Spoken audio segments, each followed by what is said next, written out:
There comes a moment in life when the people you love most, the very children you raised with your own hands, break your heart in ways you never thought possible.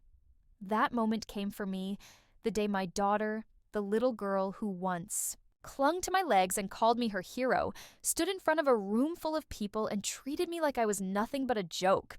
Please, I beg you, take a second to subscribe to this channel, leave a comment about where you are watching from, and hit the like button. Stories like mine are too real, too painful, and they need to be heard so no other woman sits alone wondering if she deserved this kind of betrayal. I want you to picture the scene with me. The town's most beautiful community hall, chandeliers sparkling like stars, tables dressed in linen, and 200 guests waiting for my daughter's big moment. In the middle of it all, I sat, my heart swelling with pride because I thought this was her day, not mine. But instead, she decided to shine her spotlight on me in the cruelest way imaginable, mocking me, my choices, my dreams, as though I were some foolish old woman who did not know her place. The sound of laughter rippled through the hall like waves crashing down, each chuckle cutting deeper into my heart. What hurt the most wasn't the strangers. It was her eyes. Eyes that once looked at me with love, but now shone with cold amusement. Like humiliating her mother was just part of the entertainment. I wanted to run away, to disappear. But instead, I sat there smiling for the cameras, swallowing the pain like broken glass. Yet deep inside, a storm was building. That night, under the glow of chandeliers and the echo of laughter, the first crack in the foundation of our family began to show. A crack that would widen until everything we once held dear came crumbling down. When the clapping faded and the music started again, I sat there at that table with my hands trembling against the white linen, trying to hold myself together while inside I felt like I was crumbling into dust. And I remember thinking that maybe, just maybe, if I could make it through the night without breaking down, then I would be able to breathe again. But every smile that came my way after that speech was laced with pity. Every pat on the shoulder carried that silent judgment of, poor old woman, doesn't she know her time is over? And I swallowed it all because I didn't want to draw more attention. But when I excused myself and went to the restroom, I finally let the tears spill. Silent sobs shaking my shoulders as I stared into the mirror at a face I barely recognized anymore. A face lined with years of sacrifice, of love poured out until there was nothing left for myself. And in that moment, I saw not just my reflection, but the years of being dismissed, diminished, and laughed at. And I thought back to all the times I had defended Rachel when she was little, how I stood between her and the world when kids at school mocked her hand-me-down clothes, how I worked double shifts so she could afford the prom dress she had dreamed about, how I pawned my wedding ring once to pay her tuition when financial aid didn't cover the semester. And I asked myself, how does a daughter forget that kind of love? How does she turn that into humiliation? And as I wiped my tears, I thought about the months leading up to that day, the way she would roll her eyes when I spoke about the new clients I had landed, how she would cut me off in conversations and say, "Mom, no one cares about your little projects," the way she had begged me not to tell her fiancé's family about my business because she was ashamed of me. And I realized this wedding speech was not a one-time mistake. It was the peak of years of her slowly pushing me into the shadows, silencing me because she didn't like who I was becoming, because I was daring to be more than the quiet, invisible mother she wanted me to be. And it hurt like a knife because I didn't recognize my own child anymore. And as I returned to my table, forcing a smile for the cameras, I caught Rachel's eyes across the room, and instead of warmth, there was that glint of triumph, like she had won something by putting me in my place. And I nearly choked on the betrayal because mothers aren't supposed to be enemies. We are supposed to be the foundation our children stand on. But in that moment, I felt like rubble beneath. Her feet and the rest of the evening was a blur. People coming up to me with fake sympathy, saying things like, "Well, at least you're keeping busy," or "That's sweet that you're trying new things at your age," their words dripping with condescension. And I kept nodding, kept smiling, but inside I wanted to scream. Because none of them knew the truth. None of them knew that the very woman they were mocking had clawed her way back from nothing, had built something with her own hands while everyone doubted her, had given everything to the very daughter who now acted ashamed of her. And when the cake was cut and the music grew louder, I slipped out to the garden, desperate for air, desperate to be alone where no one could see the tears rolling down my cheeks. And as I sat on a stone bench beneath twinkling lights, I thought about all the years I had wasted waiting for Rachel to give me approval, all the times I had diminished myself just to make her comfortable, all the moments I swallowed my pride so she could feel taller. And I realized with a sharp pain in my chest that maybe she never loved me for who I was.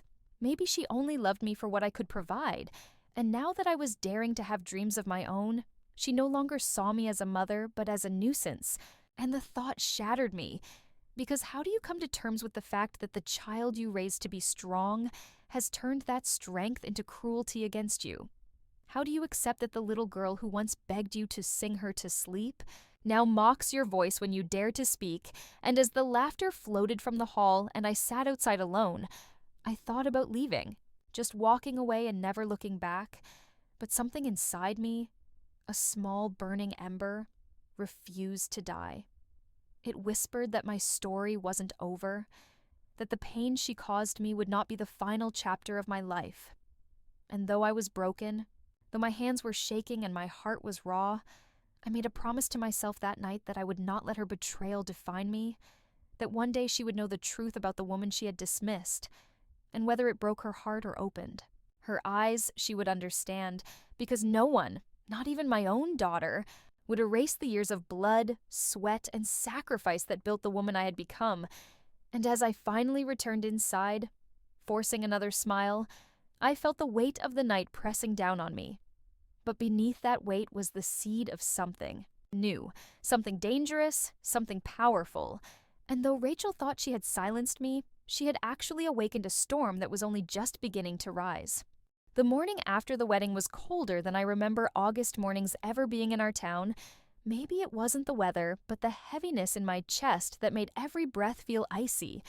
And as I sat at my small kitchen table with a cup of coffee growing cold in my hands, I replayed every second of Rachel's speech over and over until the words became knives slicing into me, and I couldn't escape them, couldn't silence her laughter ringing in my ears. And it wasn't just what she said, it was the way she said it. Like my entire life, my struggles, my sacrifices were nothing more than a comedy routine, and I wanted to scream, but instead I cried so hard the coffee spilled onto the table, my shoulders shaking until I could barely breathe. Because how could my own child humiliate me like that, after everything I had done for her? And I thought back to those nights when she was 10, and I worked the night shift at the diner, how I would come home at 3 a.m. smelling of grease and coffee, and she would still be awake waiting for me, her little body curled on the couch with a blanket because she couldn't sleep until I walked through the door. And she would whisper, "Mom, are you tired?" And I'd kiss her forehead and say, "No, baby, I'm fine," even though my feet throbbed so badly I wanted to cry. But I never let her see it because I wanted her to feel safe. I wanted her to believe I could handle anything, and I did. For her, always for her. And when the landlord threatened eviction, it was me who worked 3 jobs to keep a roof over her head. When she wanted to join band, but we couldn't afford the instrument, it was me who begged and borrowed until she had that flute in her hands. When she went to prom and wanted the red dress in the shop window, it was me who pawned the only jewelry I had left from my mother just so she could feel beautiful. And yet none of those memories seemed to exist for her anymore. They had all been erased and replaced with a version of me that was laughable, pitiable, an old fool chasing dreams I was apparently too old to have. And that realization cut deeper than any insult, because betrayal by strangers you can survive. But betrayal by your own blood feels like death in slow motion. And as I sat there staring at the stained coffee ring on the table, I felt the anger creeping in, mixing with the sorrow until I couldn't tell which was heavier. And I thought maybe she had been building to this for years. Maybe every eye roll, every sarcastic comment, every moment she told me to act my age had been practice for this final public humiliation. And the truth was, I had allowed it. I had let her words shrink me. I had let her laughter silence me. Because I thought that's what mothers do. We put ourselves second so our children can shine. But now I was starting to wonder if in doing so, I had raised a daughter who believed my worth was tied only to what I could do for her. And when I stopped being useful, when I started daring to live for myself, she saw me as disposable, and that realization tore me apart because I thought love was unconditional. I thought no matter how far we drifted, she would always remember who I was to her, but that wedding proved me wrong. And the rest of the day, I moved like a ghost, wandering from room to room in my little apartment, trying to find comfort in the walls that had once held our happiest memories. But all I saw were ghosts of the past. Her laughter when she was 5, and I made pancakes shaped like Mickey Mouse. Her tears when she failed her first driving test, and I held her and said it didn't matter. Her joy when she got accepted to college, and I cried alone in the bathroom because I didn't know how I'd afford it. But I swore I'd find a way. And I always did. I always found a way. And yet, none of that mattered now. Because now I was nothing but a joke in her story. And by nightfall, as the streetlights flickered on outside, I sat on the edge of my bed with tears dried stiff on my cheeks, and I made a decision. A quiet decision that felt like a vow. That if Rachel wanted to erase me, to reduce me to an embarrassing anecdote, then I would show her, not with anger, not with shouting or fighting, but with the truth of who I really was and what I had endured. Because she thought I was weak, she thought I was foolish, but she had no idea what her mother was capable of. And while I didn't know then exactly how it would unfold, I knew the storm inside me had grown too strong to ignore, and one day, sooner than she expected, she would face the reality of the woman she had mocked, and it would be a reality she would never forget. The weeks after the wedding felt like living in a fog, every day heavy with silence and unanswered questions. Because Rachel didn't call, she didn't text, she didn't even send a thank you for the check I had quietly slipped into her hands to help cover part of the honeymoon. And I kept telling myself, maybe she was just busy. Maybe newlywed life had swept her away. But deep down, I knew the truth. She was embarrassed by me, ashamed of me, and wanted distance so she wouldn't have to face the wreckage she had caused at her wedding. And the longer the silence stretched, the heavier it became, until one morning I looked at my phone and realized it had been 21 days without a single word from my daughter. And I felt my chest ache in a way that no medicine could fix, because there is nothing more brutal than being erased by the very person you gave life to. And every day I tried to distract myself by throwing my energy into my small business, working with clients, making phone calls, pushing through the exhaustion of long hours. But even the victories felt hollow, because the one person I longed to share them with didn't care anymore. She had made that clear when she turned me into the punchline of her perfect wedding. And at night, when I tried to sleep, I would hear her words echoing, "Some dreams have expiration dates. Maybe it's time to act your age." And I would curl up in bed weeping quietly into my pillow, wondering if maybe she was right. Maybe I was a fool to still dream. Maybe I should just accept that I had outlived my usefulness. But then I would remember the look on her face when she saw me break at that reception, the way she seemed almost satisfied by my humiliation. And that memory would light a fire in me, a burning that whispered, "No, you will not let her take away the best of you. You will not surrender to her cruelty." And so I kept going, even as my heart broke a little more each day. And then one Saturday afternoon, I decided to drive past Rachel's house just to see if maybe she was home. Maybe I could find a way to bridge the silence. But when I pulled up and saw her through the window with her new husband, laughing with his family, while I sat parked at the curb like a stranger, something inside me cracked wide open, because I realized she had replaced me. I was no longer the mother she leaned on, no longer the safe place she returned to. I had been pushed to the margins of her new life, and the grief of that realization was unbearable. But right behind the grief came a strange calm, the kind that comes when you finally see the truth with painful clarity. And the truth was this: Rachel did not want me in her world, not the real me, not the woman with dreams and ambition, not the woman who refused to fade quietly into old age. She only wanted the version of me who stayed silent, who paid the bills, who stood behind her clapping while she took the spotlight. And since I could not be that woman anymore, she had chosen to erase me. And as I drove away from her house that day, my eyes blurred with tears, I knew that a line had been drawn between us, a line I had not created, but one that I would no longer cross to beg for her love. And though the pain of that decision seared through me, there was also a strength in it, a strength I hadn't felt in years. Because for the first time I understood that loving my daughter didn't mean letting her destroy me. And even if she never spoke to me again, I had to stand tall in who I was becoming. And yet, even with that resolve, the nights were the hardest. When the house was too quiet and memories of her childhood came flooding back, the way she used to run into my arms after school, the way she whispered secrets to me before bed, and I would cry so hard, my body shook. Because no matter how much strength I gathered, nothing could erase the agony of knowing that my little girl had grown into a woman who could cut her mother down so mercilessly. And as the weeks dragged into months, the silence between us grew into a canyon. And though people told me to call her, to apologize, to make peace, I couldn't bring myself to do it. Because how do you apologize for daring to dream? How do you apologize for not fitting into the small box your child wants to keep you in? And somewhere in the middle of that endless waiting, I realized that maybe the silence was a gift, a painful gift, but one that forced me to look at myself not as Rachel's mother, not as someone defined by her child's approval, but as a woman with her own story, her own worth, her own fight. And though the loneliness was excruciating, I began to feel something stirring, a resolve that one day, somehow, Rachel would face the truth of who I really was. And whether it shattered us forever or finally opened her eyes, I didn't know. But I knew the day would come when her betrayal would no longer be hidden in silence, and the weight of it would fall back into her hands. It was in the middle of October, when the leaves had turned the streets into rivers of red and gold, that I realized the silence had stretched too far, and something inside me refused to keep sitting in the shadows waiting for my daughter to remember I existed. So I poured all of my grief into work, waking up before the sun to answer emails, meeting clients with a determination so sharp it surprised even me.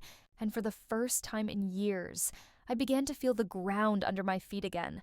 Not because Rachel reached out, but because I stopped waiting for her approval. And the more I worked, the more I remembered who I was before the world told me I was. Too old before my daughter's mocking words tried to cut me down, before life's betrayals convinced me I had nothing left to offer.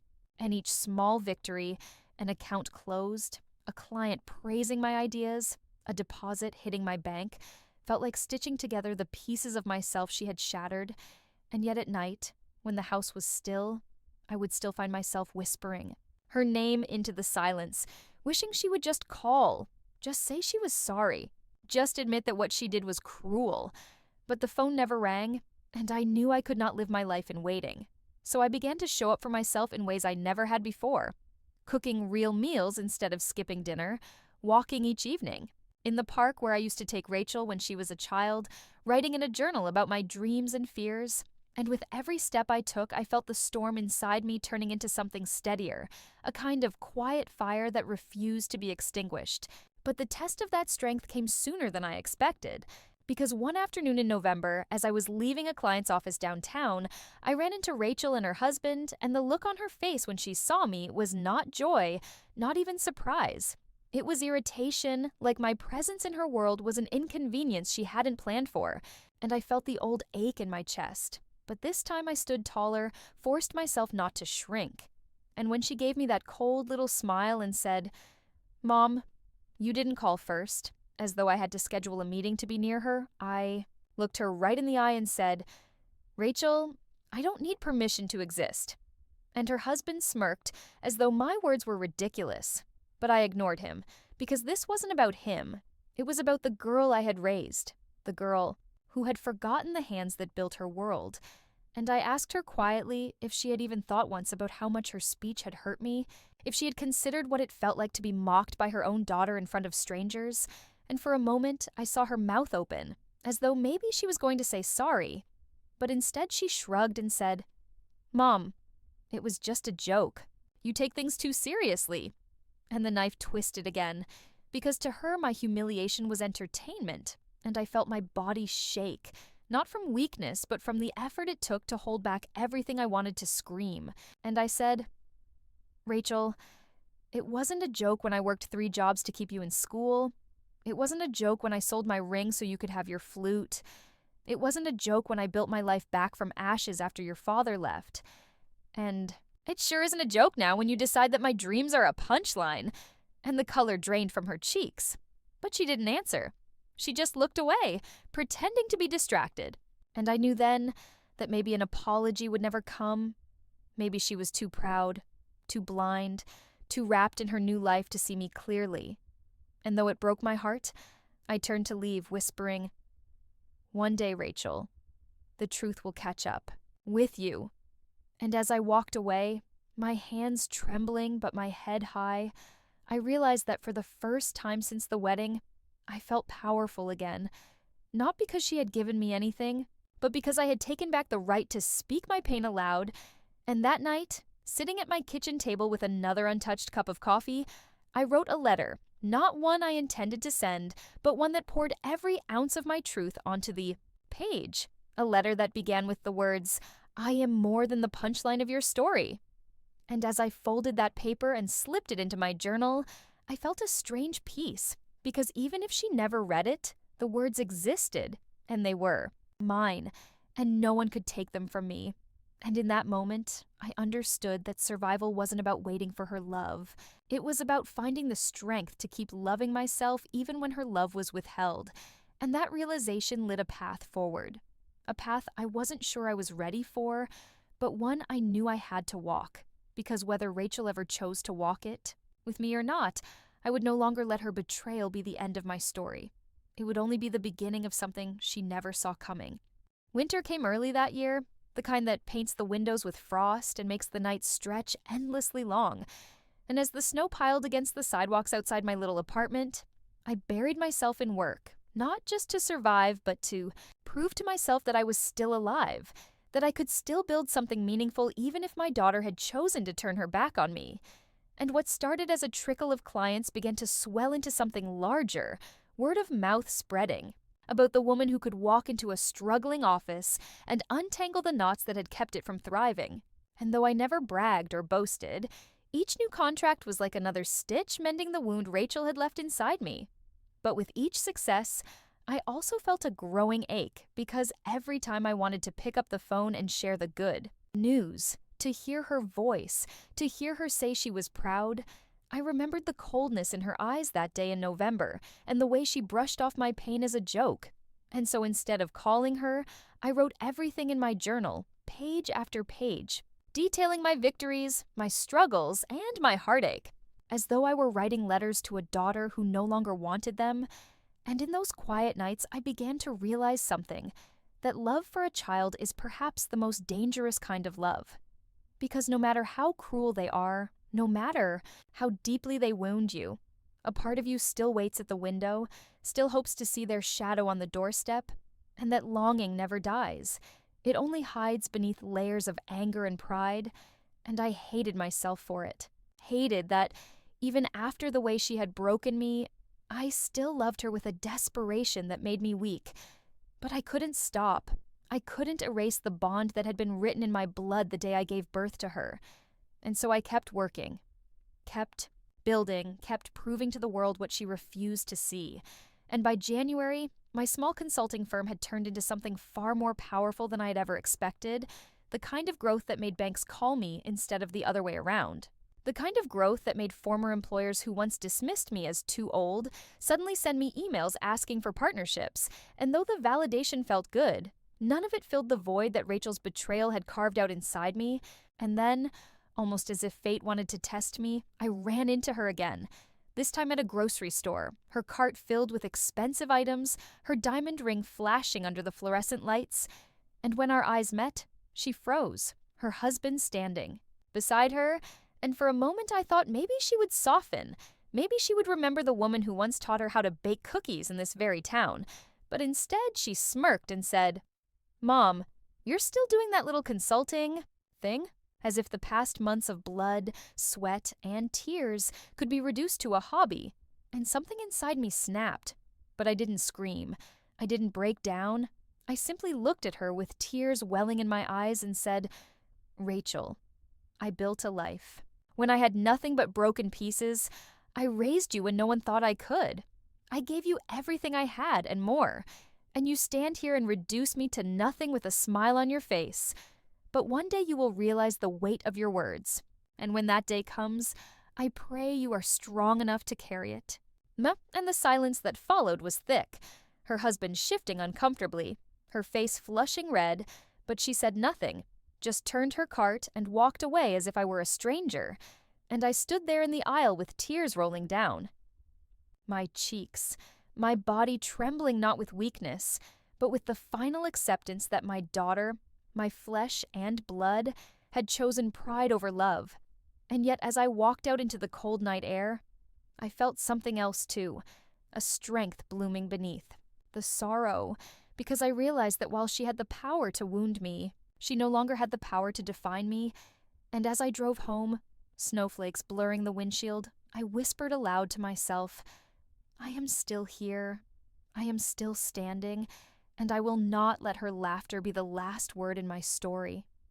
And though the ache in my heart remained, so did the fire in my spirit, a fire that was only growing brighter, waiting for the moment when the truth of who I was and what I had endured would finally rise to the surface and leave everyone, including Rachel, unable to deny me ever again. By the time spring arrived, the gray skies lifting and the first blossoms stretching across the park where I walked each morning, my life looked nothing like it had the day Rachel humiliated me, because my business had not only survived, it had thrived, clients doubling, contracts stacking, and I found myself speaking at conferences where younger professionals leaned in to take notes while the too old, too foolish woman they once would have dismissed stood at the podium commanding the room. And each time I returned home to my quiet apartment, I thought about the irony, how the world that once looked at me with pity now respected me, while my own daughter, the one person whose approval I craved most, still treated me as if I were an embarrassment. And I realized that in chasing her love, I had lost pieces of myself, but in losing her, I had gained something I never thought I would. Reclaim my voice, my worth, my fire.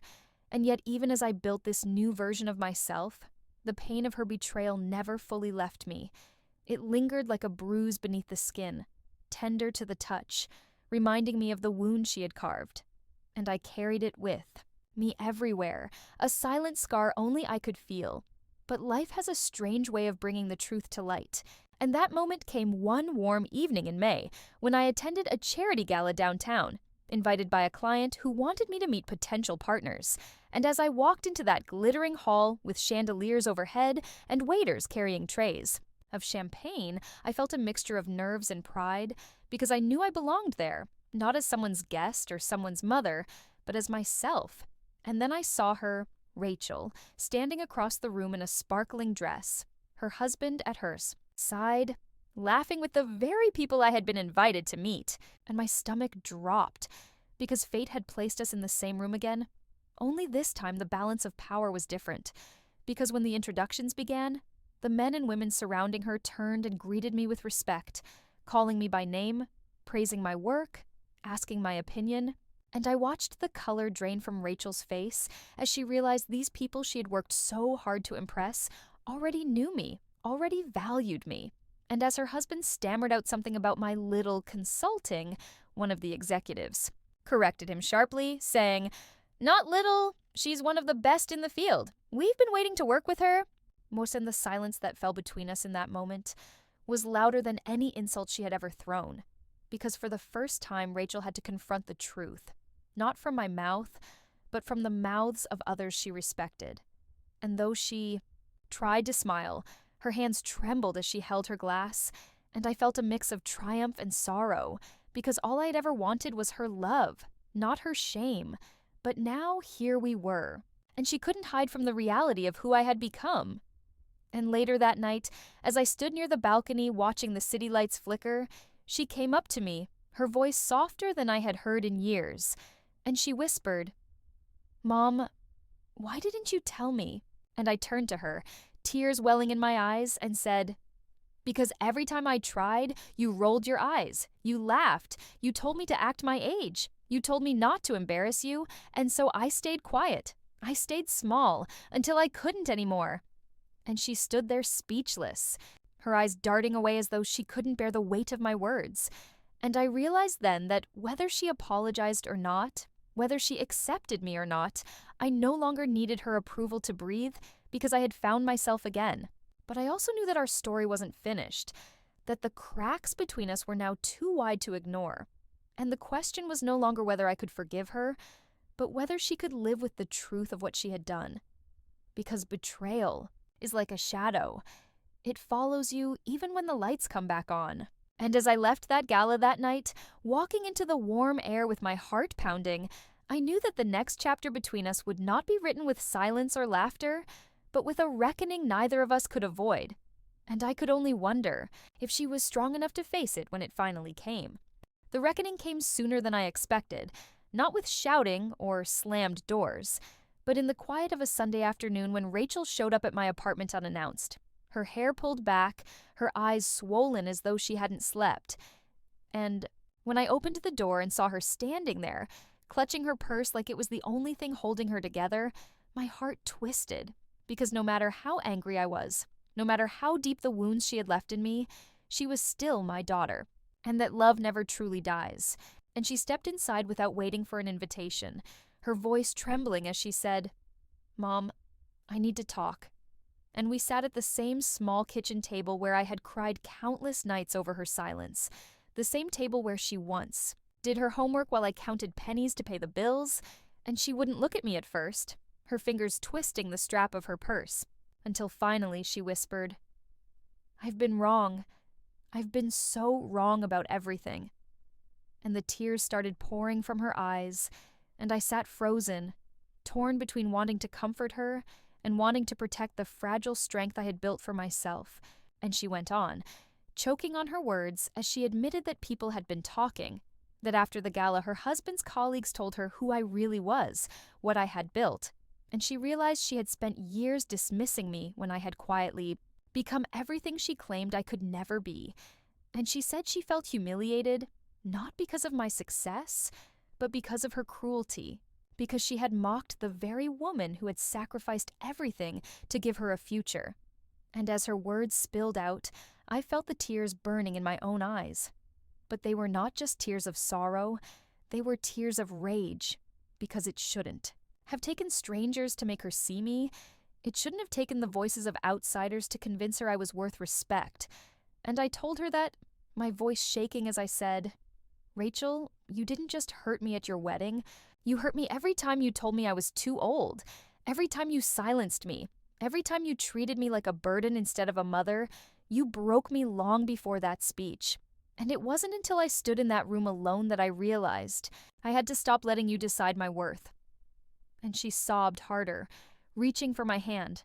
But I pulled it back, because as much as I wanted to forgive her, as much as I longed to hold her the way I did when she was little, I couldn't ignore the years of pain that sat heavy between us. And I told her, love is not a joke. Respect is not optional, and you don't get to take me down and then expect me to rise for you when it suits you. And the silence that followed was thick enough to choke us both. And finally she whispered, "I don't know how to fix this." And I looked at her, my daughter, my betrayer, my blood, and I said, "Maybe it can't be fixed. Maybe some things break so deeply they can never be the same again." And the look in her eyes was one I will never forget, a mixture of devastation and desperation, as though she realized for the first time that the mother she had taken for granted might be gone in more ways than one. And in that moment, I didn't know if I wanted to forgive her or let her feel the weight of her choices forever. Because the truth is, forgiveness is easy to say, but hard to live. And betrayal, once planted, grows roots that choke the heart for years. And as she sat there sobbing, begging me to give her another chance, I turned my face to the window where the sunlight was breaking through the clouds, and I thought to myself, maybe this is the final test. Maybe I must decide whether to let her back into my heart or walk forward alone. And even now, as I sit here telling you this story with tears rolling down my cheeks, I still don't know which choice I will make. Because the love for a child never dies, but neither does the pain of their betrayal. And sometimes the hardest Part of being a mother is realizing that the very person you gave life to might be the one who destroys you. And I want you to tell me, do you think I should forgive her? Or do you think some betrayals are too deep to ever heal? Please subscribe, leave your thoughts in the comments, because maybe together we can answer the question that still keeps me awake at night. When your own daughter breaks your heart, do you hold her tighter, or do you finally let her go?